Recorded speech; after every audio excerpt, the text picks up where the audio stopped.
So we are back. Peanut Gallery, what is the big thing about being the elite going away? Well, being the elite, obviously, if you lived under a rock for the past, 9-10 years, well, maybe not that long, but it's been around for a while. It's been around longer than AEW as a company, so right. probably about 5 years. Right. So, being the elite web show hosted mainly by the elite, consisting of various different characters over the years, but more consistently the Young Bucks and Kenny Omega, at least as mainstays throughout the entire duration of the series. Mm-hmm. And this is a pretty significant thing, because if it wasn't for the elite, or wasn't for this show, the world of professional wrestling, I think, would be a lot different, at least in the United States. Yes. But the reach of this show goes far beyond the United States' impact, like the impact that it's had on the U.S. as it relates to wrestling. Right. It really helped propel the careers of the Young Bucks, who were pretty insignificant up to this point. They were fairly over with the indie crowd. Well, yeah, but we're talking they were in New Japan and Ring of Honor, right? But we're talking their rise to stardom, like true stardom, right? And it also really helped Kenny Omega's career as well, especially in the scene outside of Japan. And we cannot be remiss by saying that it also had a pretty big impact on the resurgence of Cody Rhodes as well. Yeah, Cody was a big factor within that as well. But if it wasn't for something like the Being the Elite show, obviously Cody would not be who he is today. No. But obviously the show was created by the Young Bucks and really centered around their career and their backstage shenanigans. Right. And here's the other thing you have to look at too. The announcement of the ending came after the Young Bucks said that they're taking a break from wrestling. Mm-hmm. And also from them not being listed as executive vice presidents on the website anymore. That was reinstated shortly thereafter. Oh, was it? So, yeah. Well, once again, why did they do it in the first place? Right. It's telling me more information than I think it intends. And we can speculate all day long about their potential future, but as of right now, Being the Elite is pretty much done. Like they're no longer producing it. But really, it was Being the Elite that got the Young Bucks on the map, at least in the United States, in a more broad sense. And also, I think it gave more of a testing grounds on, and then also a clear picture on the need for AEW at the time. Mm-hmm. I mean, the name of the company is All Elite Wrestling. Yeah, and it was formed with the explicit intention of the Elite being mainstays within the promotion that was created. Right. And like I said, it really also helped put set in motion a lot of different things. The first thing I want to bring up, obviously, is the All In event, which was major part of Being the Elite's content pre-AEW days. And it was All In first, and then it was Double or Nothing, and that was the first official show of All Elite Wrestling. Yeah, so this was an independently produced show created by the Elite. Right. And it had a lot of matches involving the Elite, like Cody Rhodes, like Kenny Omega, like the Young Bucks, and they were integral parts of the show. And this show did a lot of different things. It proved that a non-WWE show, first of all, can be successful within the modern wrestling scene, because they did sell out over 10,000 tickets. Mm-hmm. It also put, I believe, NWA back on the map as far as a viable promotion. It did help, yeah. Because, of course, Nick Aldis was the champion at the time, and Cody won it.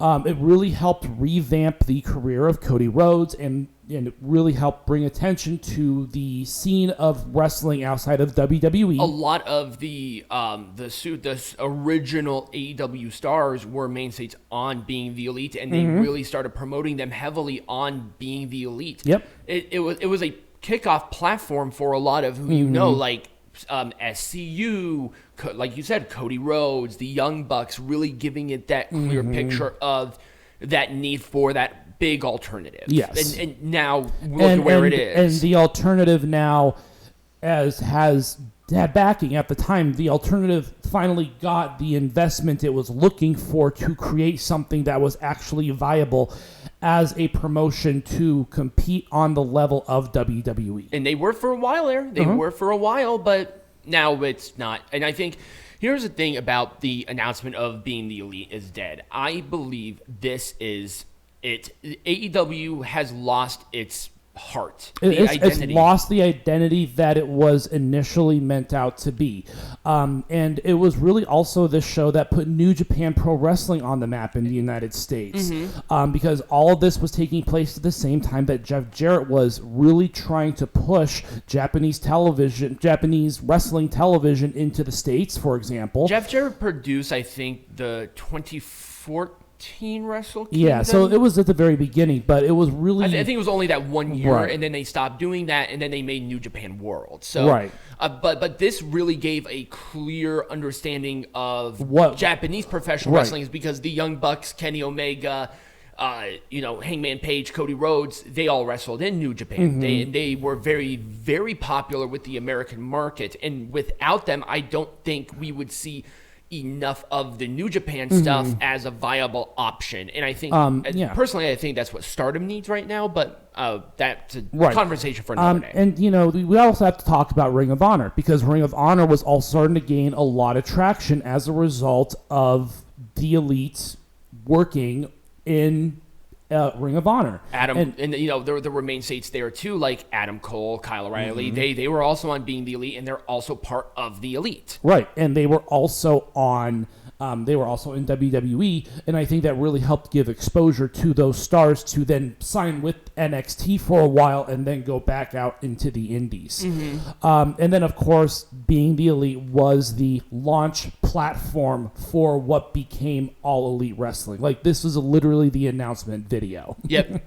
And if it wasn't for Being the Elite, I don't think that AEW as a promotion would have even been a thought. I think it would have, but I think it wouldn't have gotten off the ground as hard as it did. Because it was really a source of virality for a lot of those videos. It really helped give a sense of identity to what was at that time a fledgling company, a company that was seen as a true and real alternative to the WWE.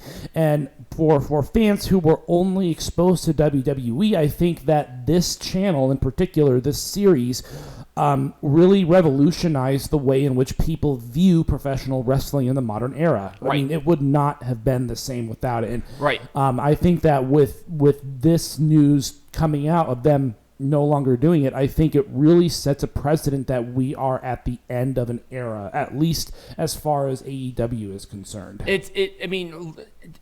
Do you even look at AEW as the same company as it was in 2019, in 2020? Because really, though, that's when it just felt so different. And I think with Being the Elite going away, it's the death of what the original idea of AEW is. AEW has become WWE light. Yeah, that's it's become what TNA was back in 2007, 8, 9, especially when Hulk Hogan took over. Right. I think he took over in like 2011, 2012. I think that's that's really when TNA kind of went downhill. Yeah, that's when it got really, really hurt, because even though TNA did not have maybe as much of the full investment financial backing that AEW has, clearly, they still did have money. Dixie Carter, the Panda Energy was still a very, very profitable and large energy agency. But we're not talking about TNA here. We're talking about AEW, or Being the Elite as a show more generally. Yeah, but TNA never had this. Right. But at the same time, they really started popping off when Kurt Angle signed with them. That was the biggest thing, and that was in 2006, 2007? Yeah, it was 2006. But anyways, Being the Elite, sad day. It's done and over with. I guess we'll see what goes on next for the Young Bucks and for whatever web series they decide, if they ever decide to do a web series again. I don't think it's going to come back. The magic of what they did, I think, is burnt out. Yeah, it is not the energy, the original message, and the passion, I think, died. Mm-hmm. But anyways, we digress. We don't know what the future is going to hold. When we come back, we're going to talk a little bit about Survivor Series. Yep.